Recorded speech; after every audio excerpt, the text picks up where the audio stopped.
Hello everyone, welcome to my YouTube channel. ഇന്ന് ഞാൻ വന്നിരിക്കുന്നത് നല്ല ടേസ്റ്റുള്ള ഒരു സാമ്പാറിൻ്റെ റെസിപ്പിയുമായിട്ടാണ്. റെസിപ്പി ഇഷ്ടപ്പെട്ടാൽ എല്ലാവരും ഒന്ന് സബ്സ്ക്രൈബ് ചെയ്തേക്കണേ. ദോശയ്ക്കും ഇഡ്ഡലിക്കും ചോറിനും ഒക്കെ പറ്റിയ നല്ലൊരു സാമ്പാറാണിത്. അപ്പോൾ നമുക്ക് റെസിപ്പിയിലേക്ക് പോവാം. ഇതിനു വേണ്ടി ഞാനിപ്പോൾ 1 കപ്പ് സാമ്പാർ പരിപ്പാണ് എടുത്തിട്ടുള്ളത്. ഇത് ഒരു കുക്കറിലേക്കിട്ട് നല്ലതുപോലെ കഴുകിയെടുക്കാം. ഞാൻ ഇപ്പോൾ കഴുകി വൃത്തിയാക്കി എടുത്തിട്ടുണ്ട്. ഇനി നമുക്കിതിലേക്ക് ചേർക്കേണ്ടത് ഒരു 10 ചെറിയ ഉള്ളിയാണ്. ഇതുകൂടി ചേർത്ത് നമുക്കൊരു 4 വിസിൽ വരുന്നത് വരെ വേവിച്ചെടുക്കാം. ഇനി നമുക്ക് ഇതിലേക്ക് ആവശ്യമായ പച്ചക്കറികൾ എന്തൊക്കെയാണെന്ന് നോക്കാം. ഒരു കത്തിരിക്ക, 5 വെണ്ടയ്ക്ക, ഒരു ചെറിയ ക്യാരറ്റ്, ചെറിയൊരു പീസ് വെള്ളരിക്ക, ചേമ്പിൻ കിഴങ്ങ്, കുറച്ച് ചീനിയമരയ്ക്ക, 2 പച്ചമുളക്, ഇത്രയാണ് എടുത്തിട്ടുള്ളത്. ഇതെല്ലാം കഴുകി വൃത്തിയാക്കി എടുത്തിട്ടുണ്ട്. ഇതിൽ നിന്നും കത്തിരിക്കയും വെണ്ടയ്ക്കയും മാറ്റി വെച്ച് ബാക്കി പച്ചക്കറികളെല്ലാം നമുക്കൊന്ന് വേവിക്കാൻ വയ്ക്കാം. ഇതിലിപ്പോൾ 2 കപ്പ് വെള്ളം ചേർത്തിട്ടുണ്ട്. ഇനി നമുക്കിതിലേക്ക് 1 ടീസ്പൂൺ ഉപ്പ് ചേർത്ത് കൊടുക്കാം. ഇനി ഇത് നമുക്ക് 2 മിനിറ്റ് അടച്ചു വെച്ച് വേവിക്കാം. ഇപ്പോൾ ഇത് തിളച്ച് ഏകദേശം 2 മിനിറ്റ് ആയിട്ടുണ്ട്. നമുക്കിനി ഇതിലേക്ക് മാറ്റി വെച്ചിരിക്കുന്ന വെണ്ടയ്ക്കയും കത്തിരിക്കയും കൂടി ചേർത്ത് കൊടുക്കാം.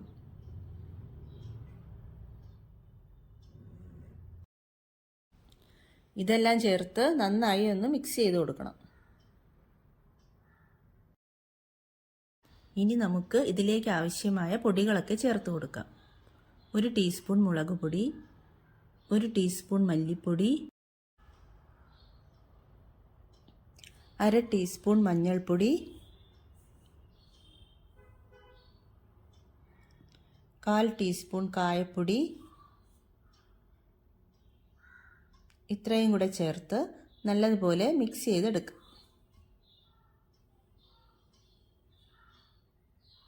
ഇനി നമുക്ക് ഇത് അടച്ചു വെച്ച് ഒരു 2 മിനിറ്റ് കൂടി വേവിച്ചെടുക്കണം. ഇനി ഇതിലേക്ക് അല്പം പുളി വെള്ളം കൂടി ചേർത്ത് കൊടുക്കണം. ഞാൻ ഇപ്പോൾ ഒരു നെല്ലിക്ക വലിപ്പത്തിനുള്ള പുളി എടുത്തിട്ടുണ്ട്. അത് പിഴിഞ്ഞ് അതിൻ്റെ വെള്ളം കൂടെ ഇതിലേക്ക് ചേർത്ത് കൊടുക്കണം.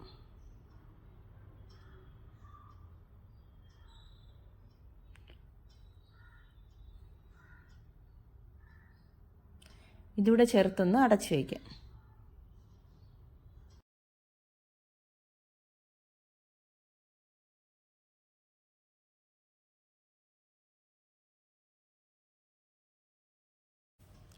ഇനി നമുക്ക് കുക്കറിൽ വേവിക്കാൻ വെച്ചിരിക്കുന്ന പരിപ്പൊന്ന് ഉടച്ചെടുക്കാം.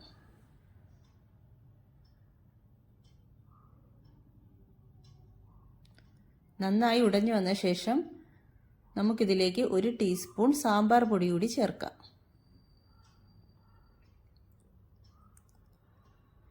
ഇതുകൂടി ചേർത്ത് നന്നായി ഇളക്കി യോജിപ്പിക്കണം.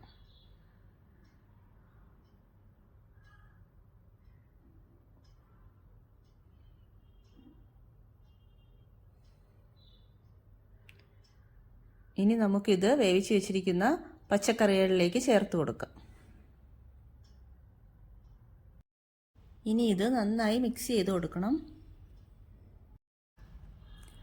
ഞാനിപ്പോൾ ഇതിലേക്ക് 1/2 കപ്പ് വെള്ളവും കൂടി ചേർക്കുന്നുണ്ട്.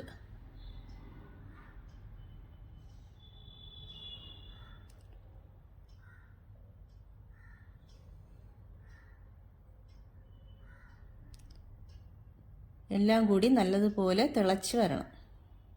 ഇതിലിപ്പോൾ അല്പം ഉപ്പിൻ്റെ കുറവുണ്ട്. ഞാൻ 1/2 ടീസ്പൂൺ ഉപ്പ് കൂടി ചേർത്ത് കൊടുക്കുന്നുണ്ട്. വീണ്ടും നല്ലതുപോലെ മിക്സ് ചെയ്ത് കൊടുക്കാം.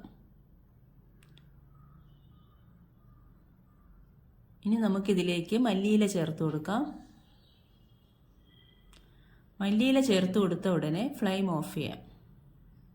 അപ്പോൾ നമ്മുടെ സാമ്പാർ റെഡി ആയിട്ടുണ്ട്. ഇനി നമുക്കിതിലേക്കൊന്ന് താളിച്ചൊഴിക്കാം. ഒരു പാൻ ചൂടാക്കാൻ വെച്ച് അതിലേക്ക് 3 ടീസ്പൂൺ വെളിച്ചെണ്ണ ചേർത്ത് കൊടുക്കാം. ഇനി ഇതിലേക്ക് 1 ടീസ്പൂൺ കടുക് ചേർക്കാം.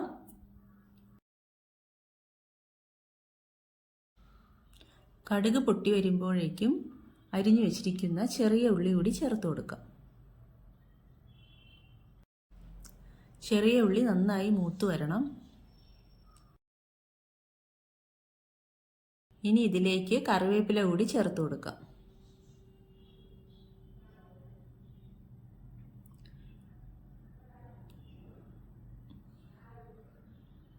കറിവേപ്പില ചൂടായി വരുമ്പോഴേക്കും 1/4 ടീസ്പൂൺ ജീരകം ചേർത്ത് കൊടുക്കാം. കൂടെ ഒരു 2 നുള്ള് ഉലുവാപ്പൊടി. ഇത്രയും ചേർത്ത് നല്ലപോലെ ഒന്ന് ചൂടാക്കി എടുക്കണം. ഇനി നമുക്കിത് തയ്യാറാക്കി വെച്ചിരിക്കുന്ന സാമ്പാറിലേക്ക് ഒഴിച്ചു കൊടുക്കാം. ഒന്ന് മിക്സ് ചെയ്ത ശേഷം നമുക്കിതൊന്ന് മൂടി വയ്ക്കാം.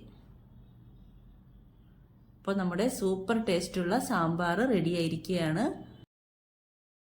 എല്ലാവരും ഇതൊന്ന് ട്രൈ ചെയ്ത് നോക്കണം. റെസിപ്പി ഇഷ്ടപ്പെട്ടാൽ ലൈക്ക് ചെയ്യാനും ഷെയർ ചെയ്യാനും സബ്സ്ക്രൈബ് ചെയ്യാനും മറക്കരുത്. Thank you for watching.